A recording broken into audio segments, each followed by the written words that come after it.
Kidmissing TV. This time we're going to speak about the Lyon sisters. The Lyon sisters were abducted from the Wheaton Plaza in Wheaton, Maryland on March 15th, 1975. They were 12 and 10 years old respectively. In 2017, a man named Lloyd Lee Welch Jr. pled guilty to the sexual assault and murder of the two girls. We still do not know where the two girls are, however. This case will be featured on Investigation Discovery, Where Are the Lyon Sisters, this Saturday. Check it out on your holiday weekend. Now let me tell you a little bit more about the case. The timeline. Between 11 and 12 o'clock, the girls left their home to go to the mall to hang out. It was more like a plaza, not like a strip mall. Interestingly, my cousin grew up right there, grew up going to that mall. Same time period. And around 1 p.m., a boy that knew the girls saw them talking to a man that later became known as Tape Recorder Man. He had a tape recorder in a briefcase with a microphone. Now, this is 1975, so this tape recorder was a reel-to-reel. If you don't know what that is, Google it. You may be too young.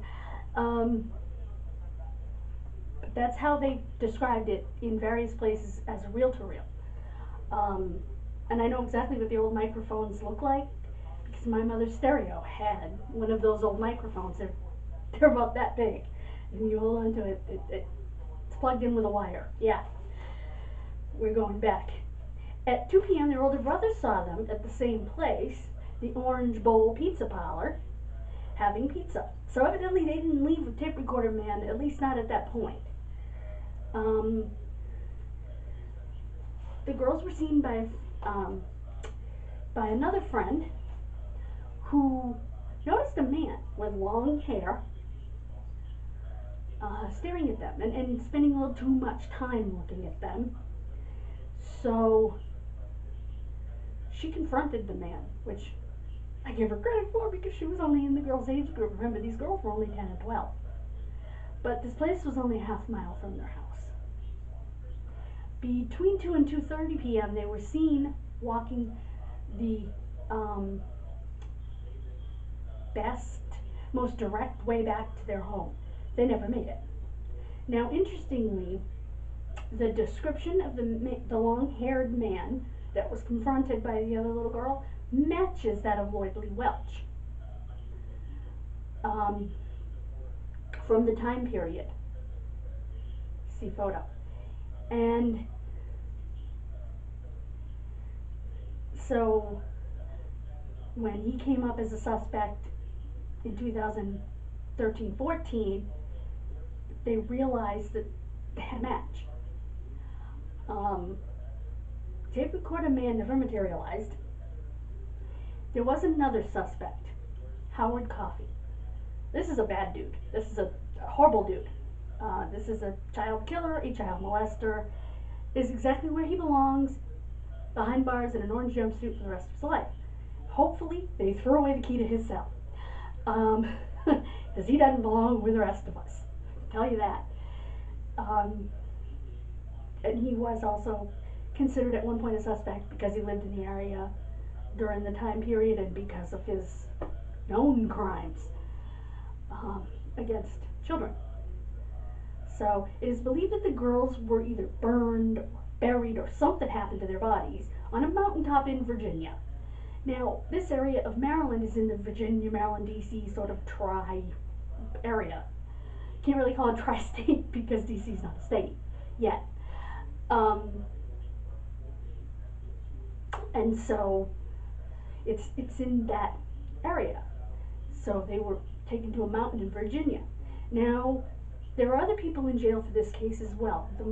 Lloyd Lee Welch's mother, for lying to police. Sheesh, the things you'll do for your kids. Lloyd Lee Welch's uncle is also currently under investigation as part of the case. So the case is still being investigated. I guess there were some remains. I don't remember. Might have even been animal. I don't know. That were found on that mountaintop. Hopefully there'll be more information about that on the ID show. Evidently they were never DNA matched to the girls, or that would have been huge news. Kind of wish they had been, their parents' sake. And their dad, by the way, was a local radio personality.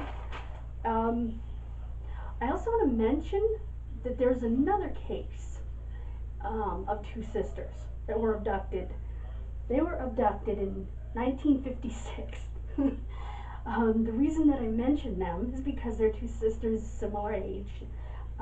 They were 15 and 12. The 12-year-old was going to be 13 on New Year's Eve. They went out to see the latest Elvis movie and never returned home. The suspects in their case, they were found murdered. One of them was also responsible in the case of the Peterson and Schuessler boys that were killed shortly after, in 1957. The girls' bodies were found in January. So it's interesting that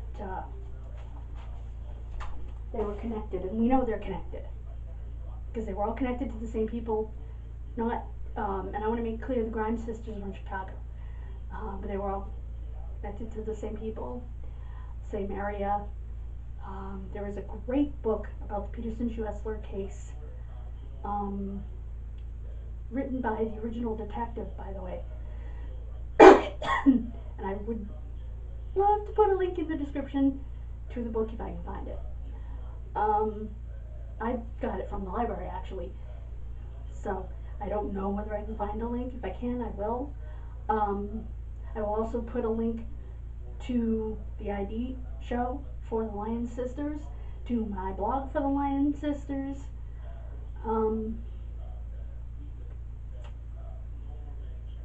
Please comment, like, subscribe. Please look at my other videos. I have more on the Grimes sisters in another video, as well as the Peterson-Schuessler case in another video. They're both blast from the past cases. So, on another Kidmissing TV. And I hope that you'll watch them. I hope that you'll share them on your social media so that other people can see these kids and get their eyes on them. That is so important. That's the most important thing that I do. I'm not monetized here. I'm nearly enough.